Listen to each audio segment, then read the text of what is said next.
Ladies and gentlemen, my name's Adam or Equals Vox, and welcome back to Forum Friday.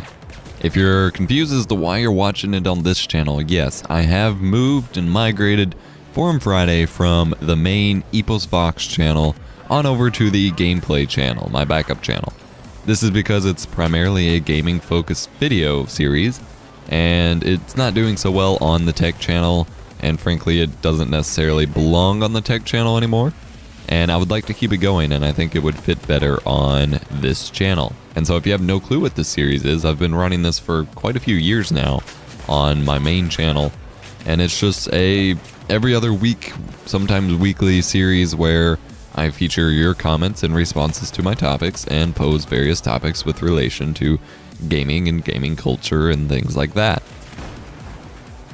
Last week I asked you guys if you thought AAA publishers were still necessary or needed, etc. BBK Dragoon says, "Great video, dude. Thanks for the shout out. Big budgets come from publishers. Devs need the money and the environment to create their games without having to worry about logistics and detailed financials that the publisher handles. Kojima could reach out to almost any publisher, pitch an idea, and get funded. I don't understand the business structure enough to delve deeper." That is true, and that's what a couple other people are going to bring up here. Tim Vett says, "Considering how most games get pushed the way they've pushed way before they should, I say get rid of publishers. In Bethesda's case, that's not so easy since ZeniMax owns them and work as their publisher. With indie titles, Steam Greenlight kind of fills the void of a publisher, as it allows the game to be developed and be available to a rather large audience." Polar Lion says, "Although recently publishers have caused some trouble in game development, they are necessary because the budgets on AAA games are only increasing and they need the investors to help financially. After all, money makes the world go round." And that is true.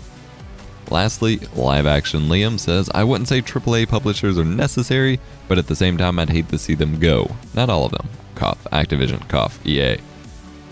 I just finished playing through Dishonored, and it's been one of the best games I've played in a while."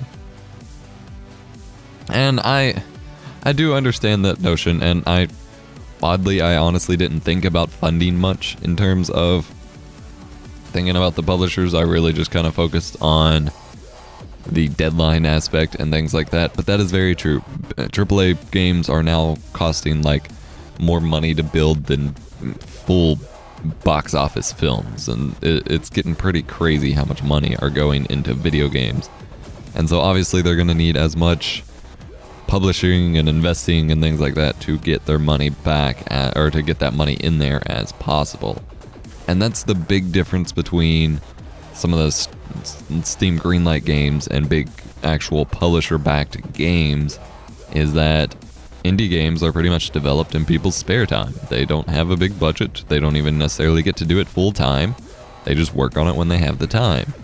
And that's always going to be a slight barrier of development level, is the how much money and time people get to put into the games. This week, my question for you guys is, what do you think about iterative games, such as sequels or reboots, things like that, versus new IPs, which stands for intellectual properties?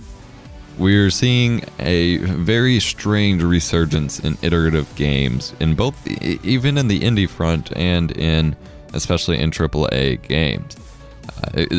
Most notably at the moment for AAA games is we're seeing a lot of HD remasters for the next generation, especially on the PS4. We have God of War 3 getting remastered, and I've already made a full Forum Friday ranting about that. But apparently Devil May Cry is going a similar route. They're remastering, which makes sense. They did this with Tomb Raider, which came out about the same time, and I played through about the same time. But they're doing a definitive edition or whatever of the reboot Devil May Cry game, DMC Devil May Cry, and putting that on the PS4 and Xbox One.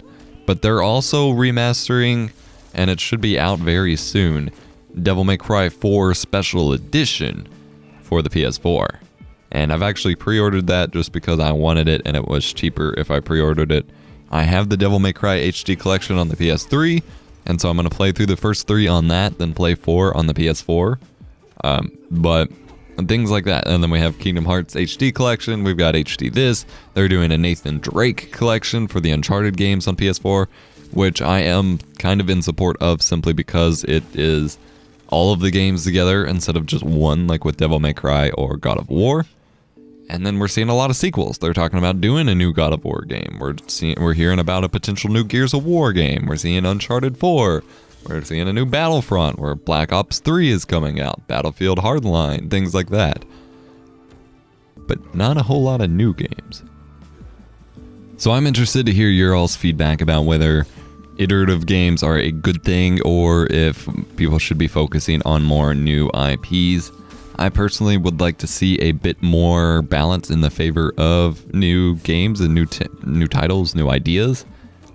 There are some series where they're either just getting run into the ground, or I would rather see time put to a new game, and that's not being done. And so we don't have a lot. It really feels with this new generation of consoles, which even if you're a PC gamer, the console generation kind of represents a generation, quote unquote, of gaming in general. With this newer generation, we haven't seen a lot by means of new games. It's always Nintendo makes the same games over and over pretty much anyway. But then with Xbox and PlayStation, it still just feels like we're getting more of the same, or literally an HD port of the same. And so I would like to see, I don't know, I'd like to see some more new ideas. I still glorify the PlayStation 2 era because it was all about new ideas, new titles, new IPs. Every game that came out was something new, and we don't get a whole lot of that anymore. Let me know your thoughts in the comment section down below. Let me know what you think about Forum Friday. If you want to see more of it, go check it out on the main channel. Link to those playlists will be in the description below. And otherwise, guys, thank you so much for watching. Be sure to check out the links to our Patreon campaign, where people do get early access to our videos just like this one. So if you want to watch Forum Friday before Friday, you can watch it early access on Patreon. And I will see you in a future video. Bye-bye.